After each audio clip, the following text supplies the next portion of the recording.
जो स्टार्ट होगा वो हमारा कौन सा टॉपिक होगा, देखिए बायोलॉजी में अब जो स्टार्ट करेंगे तो इसके कुछ फैक्ट डायरेक्ट एग्जाम में पूछे जाते हैं, तो वो फैक्ट जो है हमने यहाँ लिखे हैं और पर डे इसको प्रैक्टिस में लाना है। ये नहीं एक दिन पढ़े छोड़ दिया। देखिए स्टडी आपकी रेगुलरिटी होनी चाहिए। देखिए जैसे आपका दिया है एपीकल्चर, तो एपीकल्चर का जो संबंध है वो किससे है? मधुमक्खी पालन से। क्वेश्चन आएगा मधुमक्खी पालन का जो संबंध है वो किससे है? एपीकल्चर। एपीकल्चर में हम किसका करते हैं? मधुमक्खी पालन का अध्ययन क्या कहलाता है? एपीकल्चर। अगला है सेरीकल्चर, तो जो सेरीकल्चर है वो रेशम कीट पालन का अध्ययन क्या कहलाता है? सेरीकल्चर। याद करते चलना, एपीकल्चर में किसका अध्ययन करते हैं? मधुमक्खी पालन का। उसके बाद सेरीकल्चर, सेरीकल्चर में किसका अध्ययन करते हैं? रेशम कीट पालन का। देखिए अगला है पीसीकल्चर, तो जो पीसीकल्चर है, पीसीकल्चर में किसका अध्ययन किया जाता है? मत्स्य पालन का। तो अगर देखिए क्वेश्चन आए मधुमक्खी पालन का अध्ययन क्या कहलाता है? एपीकल्चर। क्या कहलाता है? एपीकल्चर। सब बोलो, मधुमक्खी पालन का अध्ययन क्या कहलाता है? एपीकल्चर। उसके बाद रेशम कीट पालन का अध्ययन क्या कहलाता है? तो सेरीकल्चर। इसके बाद मत्स्य पालन का अध्ययन क्या कहलाता है? पीसीकल्चर। अब आया माइकोलॉजी, तो माइकोलॉजी में किसका अध्ययन होगा? कवकों का। तो कवकों का जो अध्ययन है वो माइकोलॉजी कहलाता है। फिर है फाइकोलॉजी, फाइकोलॉजी में शैवालों का अध्ययन किया जाता है। तो एंथोलॉजी, एंथोलॉजी में पुष्पों का अध्ययन, पुष्पों का अध्ययन क्या कहलाता है? एंथोलॉजी कहलाता है। पोमोलॉजी, पोमोलॉजी में फलों का अध्ययन होता है। देखिए कई बार है नंबर 1 कि पक्षियों का अध्ययन क्या कहलाता है? तो पक्षियों के अध्ययन को क्या कहते हैं? ऑर्निथोलॉजी। इसके बाद आया हमारा इक्थियोलॉजी, इक्थियोलॉजी में किसका अध्ययन करते हैं? मछलियों का अध्ययन। तो मछलियों का अध्ययन कहलाता है इक्थियोलॉजी।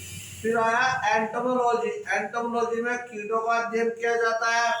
डेंड्रोलॉजी, डेंड्रोलॉजी में वृक्षों एवं झाड़ियों का अध्ययन किया जाता है।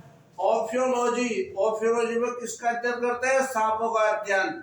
इसी तरह जो छिपकलियों का अध्ययन वो क्या कहलाता है? सारोलॉजी कहलाता है।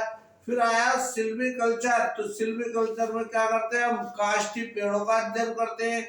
हॉर्टिकल्चर में उद्यान विज्ञान और फ्लोरिकल्चर में फूलों की खेती। तो एक बार मेरे साथ रिवाइज करो, अभी याद होने चाहिए। बताओ एपीकल्चर में किसका संबंध करते हैं?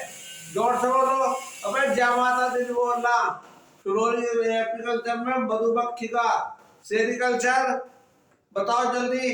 Very good. रेशम कीट का। पीसीकल्चर मत्स्य पालन का। माइकोलॉजी में कवकों का अध्ययन, शैवालों के अध्ययन को क्या कहते हैं? फाइकोलॉजी कहते हैं। एक्टिव रहना है, बॉडी एक्टिव रखो, ऐसे नहीं सुस्त बैठ गए। ठीक है, अभी तो नौजवान हो आप, ठीक है, अभी तो नौजवान इस उम्र में थक गए, भूल गए। लगा दो आग पानी में, जवानी उसे कहते हैं। छीन लो सिलेक्शन, कहानी उसे कहते हैं। अगला देखिए एंथोलॉजी, पुष्पों का अध्ययन, पुष्पों का अध्ययन क्या कहलाता है? एंथोलॉजी। फलों का अध्ययन पोमोलॉजी। पक्षियों का अध्ययन क्या कहलाता है? ऑर्निथोलॉजी। मछलियों का अध्ययन इक्थियोलॉजी। कीटों का अध्ययन एंटोमोलॉजी। वृक्षों एवं झाड़ियों का अध्ययन क्या कहलाता है? हाँ बेटे, झाड़ी याद, हरी झाड़ी। अब झाड़ी याद मत करे, सुबह में पढ़ ले, ठीक है।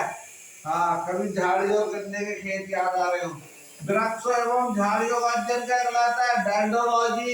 इसी तरह सांपों का अध्ययन। अच्छा डर लगा सांपों से? अच्छा जी। सांपों का अध्ययन क्या कहलाता है? ऑफियोलॉजी। छिपकलियों का अध्ययन, हाँ भाई घर में छिपकली तो रहा नहीं, यहाँ छिपकली कोई नुकसान पहुंचा रही तुझे जो मारेगा, पढ़ इधर। छिपकलियों का अध्ययन क्या कहलाता है? सारोलॉजी। काष्ठी पेड़ों का अध्ययन सिल्वीकल्चर। उद्यान विज्ञान किससे संबंधित है? हॉर्टिकल्चर। और फूल फ्लोरिकल्चर। अब देखिए स्वप्नों के अध्ययन को क्या कहते हैं? ओनिरोलॉजी। मोस्ट क्वेश्चन है, कई बार आया पेपरों में, ठीक है बेटे पढ़, ठीक है। जो लक्ष्य से हटका उसको लग गया भटका, वो लगा झटका उसे लगा पटका, समझ गया। स्वप्न के अध्ययन को क्या कहते हैं? ओनिरोलॉजी। मनुष्य के सौंदर्य के अध्ययन को कैलोलॉजी। दोनों मोस्ट क्वेश्चन है। कैनोलॉजी में किसका अध्ययन होगा? मनुष्य के सौंदर्य का अध्ययन। और ऑन्डोलॉजी में सपनों का अध्ययन। सबसे बड़ी हड्डी कौन सी है मानव शरीर की? जांघ की हड्डी, फीमर। सबसे छोटी हड्डी स्टेपिक, कान की हड्डी। सबसे बड़ी ग्रंथि यकृत या लीवर। सबसे बड़ी अंतःस्रावी ग्रंथि, देखो यह सबसे बड़ी और यह अंतःस्रावी, तो वह थायराइड ग्रंथि। अब देखो अधिकतर क्वेश्चन गलत करने का चांस यहाँ होता है। सबसे बड़ा अंग कौन सा है? त्वचा। सबसे व्यस्त अंग हार्ट या हृदय। ये इंपोर्टेंट क्वेश्चन है। सामान्य जो रक्तचाप होता है वो कितना है? 120/80। संपूर्ण शरीर में रक्त का आयतन कितने लीटर होता है? 5 से 6 लीटर। और रक्त का पीएच मान कितना होता है? 7.4। तो प्रश्न है कि ये अम्ल है, क्षार, तो ये क्या होगा? क्षार होगा। अभी याद करना है इसको।